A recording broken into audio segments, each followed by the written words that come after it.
This one will probably be much happier. So I'm Donnie. I'm the owner of Shift Coffee Bar in Fort Myers, Florida. And me and my wife, we decided to open up a coffee bar via a trike about a year ago. And then today fast forward, we're in business and we're here today.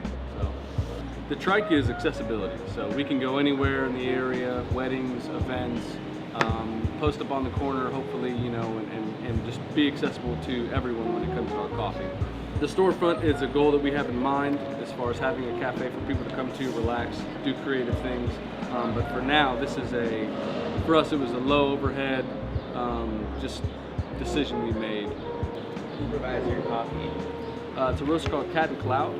They've been in the coffee game for a really long time. They're based out of Santa Cruz, California. They roast really good coffee and they're really good people over there, and we look up to them for so many reasons, and so that's why we use them. It actually only took about 2 months to build the bike. Me and a friend custom built it out of a nice mahogany ply. When I say me and a friend, I mean mainly him, but he took my vision and made it everything I wanted it to be. So what's the difficulties of like starting up your own little coffee shop on trike? Was it very like receptive at first, or the community loved the idea. The state and the city and the county didn't. We had to jump through hoops. I think it took us 6 to 9 months just to find the right legal path to go through for this to become legal. Mainly because they want to classify us in a food truck classification, but it doesn't really make sense because that's not what we are.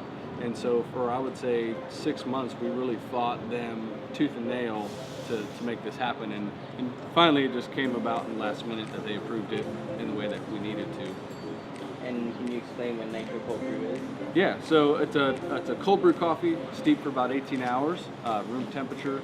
And we extract that, we keg it, and then we fill it full of nitrogen for a good 24, 48 hours, and then we tap it off nitro, which creates that nice cascading, almost like a Guinness beer style feel. So when you drink it, it looks and feels like a beer, but it's a nice, creamy cold brew coffee.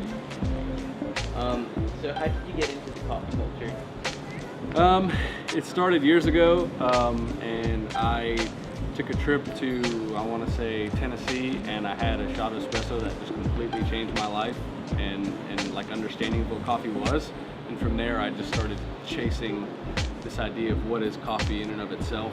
You know, not this, I load it with cream and sugar and I don't know what it is anymore. And it just began to fascinate me, and I am obsessive over things, and so I dove into it, and then I love coffee because it builds community. It's easy to talk with people. Everyone usually enjoys coffee, and so I decided I wanted to do it for a career.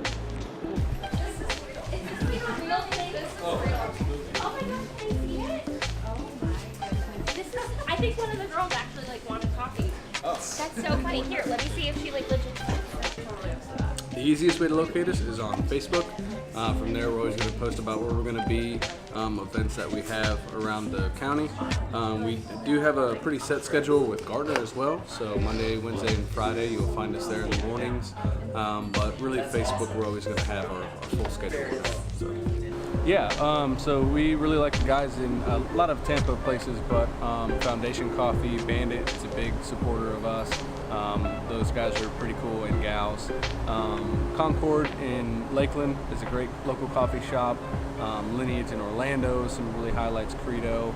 And then those are just some Florida spots. Java House in Knoxville, Tennessee is one of our favorites when we travel. We've been to Seattle. There's a bunch of great coffee shops out there as well. So. And do you see more of like the coffee culture showing up in Central Florida, as it's been lacking the past forever? Didn't exist? Yeah. Yes and no. It's kind of strange because we are that kind of pioneer that's starting it. So we hope, and our goal is that we would be just a catalyst in that more people would, you know, the current coffee shops would challenge themselves to like be better at service and have better coffee, and just kind of, you know, challenge themselves in their growth and what we really do, because coffee, you know, nationally is elevated now. You know, it's not what it used to be, in a better way. So we see it growing, and obviously that's why we started. So, you know, but we really, you know, we don't have any enemies in the coffee culture in Fort Myers. We don't consider anybody a threat by any means. We want to elevate as many coffee shops and partner with them as much as we can, you know, to bring a better coffee culture here. Have you had any difficulties riding this bike around? No, this thing's amazing. It rides really well. It's like the Cadillac of bikes, and it's pretty fantastic. I would say go for it. I mean, especially if you're Southwest Florida and you have a passion for coffee, like just go for it. I mean, there's so many. This area specifically is so undeveloped and young when it comes to coffee that the possibilities are endless, and we need anyone who's passionate about it as we can get, you know.